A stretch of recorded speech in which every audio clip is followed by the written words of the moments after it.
Chennai Thiruvottiyur doctor Radhakrishnan தெருவில் வசித்து வரும் ஆசிம் என்பவர் வீட்டில் 5 பேர் கொண்ட தேசிய புலனாய்வுத்துறை அதிகாரிகள் சுமார் 4 மணி நேரமாக சோதனை நடத்தினர். இதுகுறித்து விவரங்களோடு இணைகிறார் எம்முடைய செய்தியாளர் பிரபு.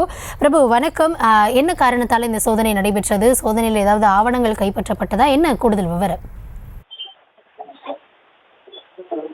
நிச்சயமாக கௌதமி, சென்னை திருவொற்றியூர் ராதாகிருஷ்ணன் நகர் பகுதியில் வசித்து வரக்கூடிய ஆசிம் என்பவர்களுடைய தேசிய புலனாய்வுத்துறை அதிகாரிகள் 5 பேர் கொண்ட தலைமையிலே இந்த சோதனையானது காலை முதல் கிட்டத்தட்ட ஒரு 4 மணி நேரமாக நடந்து வந்திருக்கிறது. இந்த சோதனையில் ஒரு சில முக்கிய ஆவணங்கள் கைப்பற்றப்பட்டிருப்பதாக தெரிய வருகிறது.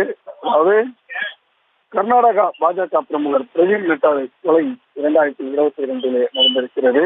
இந்த வழக்கு சம்பந்தமாகத்தான் இப்போது ஆசிம் வீட்டிலே இந்த சோதனை நடைபெற்றிருக்கிறது. கேரள மாநிலத்தை பூர்வீகமாக வயநாடு பகுதியை பூர்வீகமாக கொண்ட இவர் அங்கிருந்து கடந்த சில மாதங்களுக்கு முன்பு சென்னை தங்கசாலையில் வந்து தங்கியிருக்கிறார்.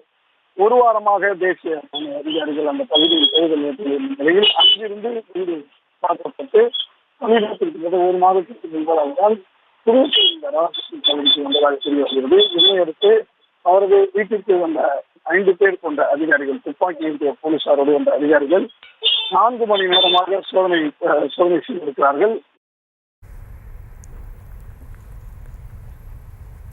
விவரங்களுக்கு நன்றி பிரபு.